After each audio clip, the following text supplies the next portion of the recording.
President Donald ট্রাম্পের যুদ্ধে জড়িয়ে পড়ার ক্ষমতার বিরুদ্ধে প্রতি সপ্তাহে ভোটাভুটির ঘোষণা দিয়েছেন সেনেট ডেমোক্র্যাটরা।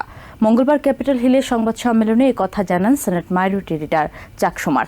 তিনি অভিযোগ করেন, রিপাবলিকানরা সেনেটকে দলীয় সার্কাসে রূপান্তর করেছে। অন্যদিকে সেনেট মেজরিটি লিডার জন থুন পাল্টা দাবি করেছেন, আইন প্রয়োগকারী সংস্থার জন্য প্রয়োজনীয় বাজেট আটকে দিয়ে ডেমোক্র্যাটরাই বিশৃঙ্খলা সৃষ্টি করেছেন। ইরানের সাথে আমেরিকা ও ইসরায়েলের যুদ্ধে বর্তমানে সাময়িক বিরতি চলছে। প্রাথমিক শান্তি আলোচনা ভেস্তে যাওয়ায় এবং কৌশলগতভাবে গুরুত্বপূর্ণ হরমুজ প্রণালী বন্ধ থাকায় বিশ্বজুড়ে অর্থনৈতিক চাপ দিন দিন বাড়ছে।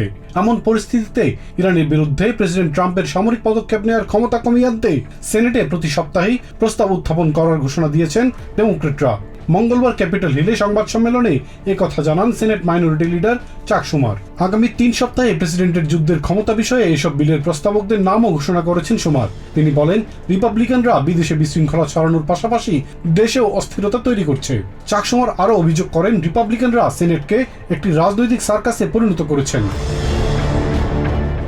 ইরানের সাথে আমেরিকার যুদ্ধ প্রসঙ্গে সেনেটর ট্যামি বালডুইন বলেন, এই যুদ্ধ একটি সম্পূর্ণ বিপর্যয়। এখান থেকে বেরিয়ে আসার কোনো সুনির্দিষ্ট পরিকল্পনা প্রেসিডেন্ট ট্রাম্পের নেই, তাই এই যুদ্ধের ক্ষমতা রোধে প্রস্তাব আনতে চান তিনি।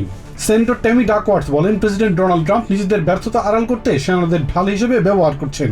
তার অদক্ষতার কারণে গ্যাসের দাম বাড়ছে এবং সাধারণ পরিবারগুলো কষ্টে আছে, তাই এই বেআইনি যুদ্ধ বন্ধে তিনি প্রস্তাব তুলবেন।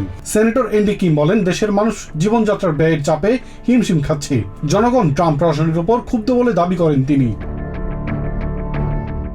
আলাদা সংবাদ সম্মেলনে সেনেট রিপাবলিকানরা অভিযোগ করেন, ডেমোক্র্যাটরা সেনেটের সব ধরনের অর্থায়ন বিল আটকে দিচ্ছেন। সেনেট মেজরিটি লিডার জন থুন বলেন, ডেমোক্র্যাটরা কোনো গঠনমূলক বিষয়ে একমত হতে পারছেন না। জন থুন আরও বলেন, প্রেসিডেন্ট চাইছেন হরমুজ প্রণালী আবারও চালু করতে। ইরানের জ্বালানি নির্ভর অর্থনীতি ক্ষতিগ্রস্ত করার মাধ্যমে তাদেরকে আরও বিচ্ছিন্ন করা হবে বলে উল্লেখ করেন তিনি। দ্রুতই পরিস্থিতি শান্ত হবে এবং প্রণালীটি উন্মুক্ত করে দেওয়া হবে বলেও আশাবাদ ব্যক্ত করেন majority leader. Ilias Kamal, TVN 24 news desk.